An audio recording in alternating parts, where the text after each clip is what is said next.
यानी कि तादाद में कम है, कैसे हमारे अक़लियती तालीमी इदारे आगे बढ़े, कैसे मजबूत किया जा सकता है? इसके लिए तो काम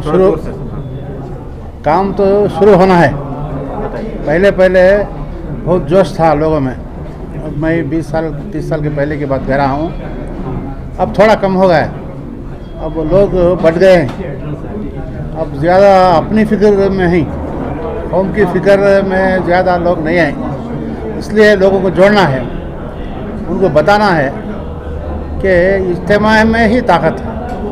इंडिविजुअल थोड़े इदारे कायम कर रहे हैं अपने मफाद के लिए, उससे फ़ायदा होने वाला नहीं कौम को। ये इदारे आम होना चाहिए और इदारे कौम के मफाद को सामने रखकर इदारे कायम करना है। वैसे इदारे अगर होंगे तो मैं समझता हूँ हम बहुत जल्द 10-15 साल में जो चाहते हैं वो मुकाम को पहुँच सकते हैं। इसलिए ज़माने में हम काम कर रहे हैं। दावणगेरे में हमारे पास 4 हज़ार बच्चे पढ़ते हैं, वहाँ से 90% लड़कियाँ हैं। डिग्री में करीब 500 बच्चे पढ़ रहे हैं, डिग्री में 400 से ज़्यादा लड़कियाँ हैं। हम उनका ज़हन साजी कर रहे हैं। सिर्फ पढ़ाने से नहीं होने वाला, उसके साथ तरबियत बहुत ज़रूरी है। आज तरबियत की बहुत कमी है, इसलिए हमारा समाज जो मुंतशर हो रहा, इसके वास्ते हमें अखलाकी तरबियत देना बहुत ज़रूरी है। तालीम के साथ साथ ये कोशिश हम इंशाअल्लाह मिली काउंसिल के ज़रिए शुरू करेंगे। इसके लिए सब आपको नई जिम्मेदारी यहाँ पर दी गई है इंशाअल्लाह। उसलिए बहुत सारे दानिश्वर हैं, स्कॉलर्स और वो जो मास्टरी में, एजुकेशन में, फील्ड में जो काम कर रहे हैं, उनकी एक निश्चित हम बुलाएंगे, उनसे सलाह मशवरा करेंगे और लोगों को समझाएंगे क्या हमको करना है। कोसे मैदान में जो हमारी ज़रूरत है वहाँ पर पहले काम करना है। हमारे बच्चे पूछते नहीं हैं, किसी से मशवरा लेते नहीं हैं, अपने आप फैसला लेते हैं। उनको देख के उससे नुकसान उठा रहे हैं। डिग्री तक पहुँच पा रहे हैं मुस्लिम नौजवान? पहुँच रहे हैं, मगर वो जितनी तादाद में जाना है उतना नहीं पहुँच रहे हैं। डिग्री से पोस्ट ग्रेजुएशन बहुत इम्पॉर्टेंट है। अब तो डिग्री में पढ़ रहे हैं, डिग्री तो माशाअल्लाह वहाँ तक पहुँच रहे हैं, मगर पोस्ट ग्रेजुएशन में तो बहुत कम है। ये इसके बरक्स 1990 के बाद बहुत थे। हर कोर्स में, एमएससी में फिज़िक्स, केमिस्ट्री, बायोलॉजी, मैथमेटिक्स और MA history, economics, political science, sociology, इसमें सब भी हमारा परसेंटेज 10 से 12 होता था। अब 1 से 2% में नहीं। इसलिए हमको वहाँ पर काम करना है। अगर आला तालीम में हमारा परसेंटेज ज़्यादा होगा तो हमारी कौम की तरक्की होती। और हमें मैं जो बताया पीएचडी का मामला, ये 4 साल का पीएचडी का अगर मामला, हम ये बहुत इम्पॉर्टेंट मामला है हमारी कौम के लिए। अगर इसे हम पीछे हट गए तो असातिज़ा नहीं रहेंगे। हम दूसरों के पास ही हमारे बच्चे जा पढ़ेंगे, क्योंकि ये पीएचडी करने वाला जो पीएचडी करता है वही पढ़ाएगा बाद में, ठीक है। वो रिसर्च है। इतने साल रिसर्च कम था, अब रिसर्च को ज़्यादा बढ़ावा दिया जा रहा है। ये नई एजुकेशन पॉलिसी में, अब नई एजुकेशन पॉलिसी को अच्छी तरह हमको स्टडी करना है।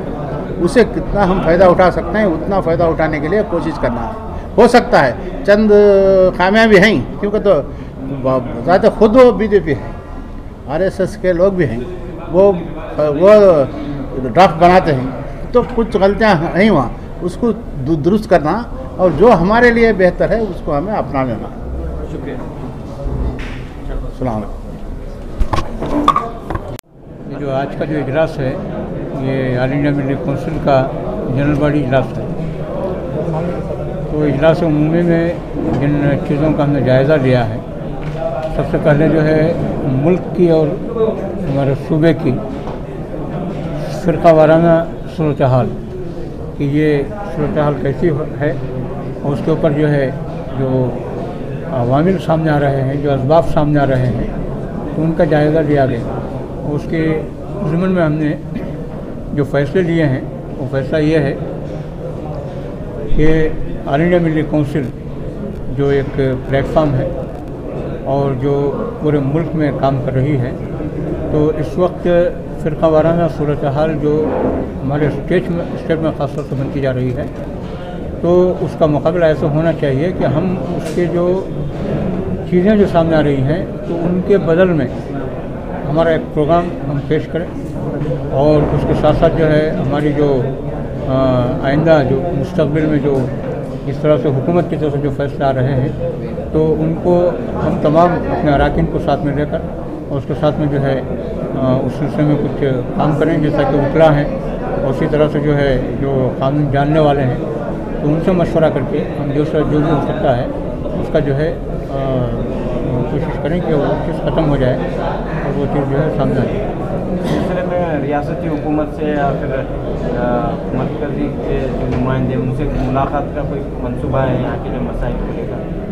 इस सिलसिले में जो है असल में जो इस वक्त जो हालात हैं तो इन हालात के अंदर खुली बात तो ये है कि हुकूमत जो है ना कोई बात करना चाहती है और ना कोई पास है, बल्कि हम ये चाहते हैं कि हम एक दबाव बनाएं, एक जो है प्रेशर हम बनाएं ताकि जो है वो तमाम इन चीज़ों को देखें कि जिसमें इंसानी हुकूक मुतासर होते हैं और जिससे ख़ास तौर से जो मुल्क का कानून, मुल्क का दस्तूर, जिससे उसके ऊपर कोई चीज़ आ सकती हो, तो ये तमाम चीज़ों को हमें चाहते हैं कि ऑल इंडिया मिलिट्री काउंसिल का पैगाम ये है कि हुकूमत जो भी है वो अवाम की खैर खा होनी चाहिए, अवाम के जो हक़ में फ़ैसला करना चाहिए और अवाम जिससे मुतमईन हो ऐसे कोई जो है इक़दाम करना चाहिए। ये हमारा पैगाम है और ये हम पैगाम शुक्रिया। ये तालीम के बारे में काफ़ी जोर दिया गया है इस इजलास में। तो एक कमेटी जो है तश्कील पाई है मिली काउंसिल की जानिब से ताकि ये जो आपका जो मिशन है 2050 का, बताइए सर क्या तालीम पर ज़्यादा? एजुकेशन पर जो है ख़ास तौर से बहुत ज़्यादा डिस्कस हुआ। मुख्तलिफ़ डिस्ट्रिक्टों से आए हुए माहिरीन तालीम ने इस पर इजहार ख़याल किया है कि न्यू एजुकेशन पॉलिसी में खूबियाँ भी हैं और ख़ामियाँ भी बहुत हैं। ख़ास तौर से जो है अक़लियती इदारों के तई खौफज़दगी है, एक मायूसी है।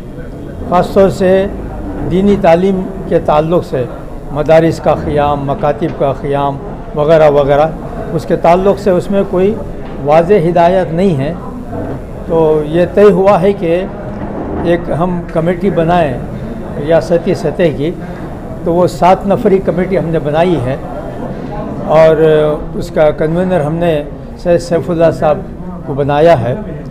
वो मज़ीद तालीम के माहिरीन को लेकर उस पॉलिसी को अज़्ज़अव्वल ता आख़िर सतर सफ़ा पढ़कर फिर जो है वो क्या तजावीज़ देते हैं, फिर हम उसको जो है रियासत के ज़िम्मेदारान तक भी पहुंचाएंगे और ज़रूरत पड़ी तो फिर मरकज़ी मिली कौंसिल का सहारा लेकर वहाँ दिल्ली तक भी अपनी बात को पहुंचाएंगे ताकि अक़लियती इदारों पर जो है कोई भी ऐसी बात ना होनी चाहिए कि उनके क़याम में या उनकी कारगुजारी में ख़तरा लाहिक़ हो।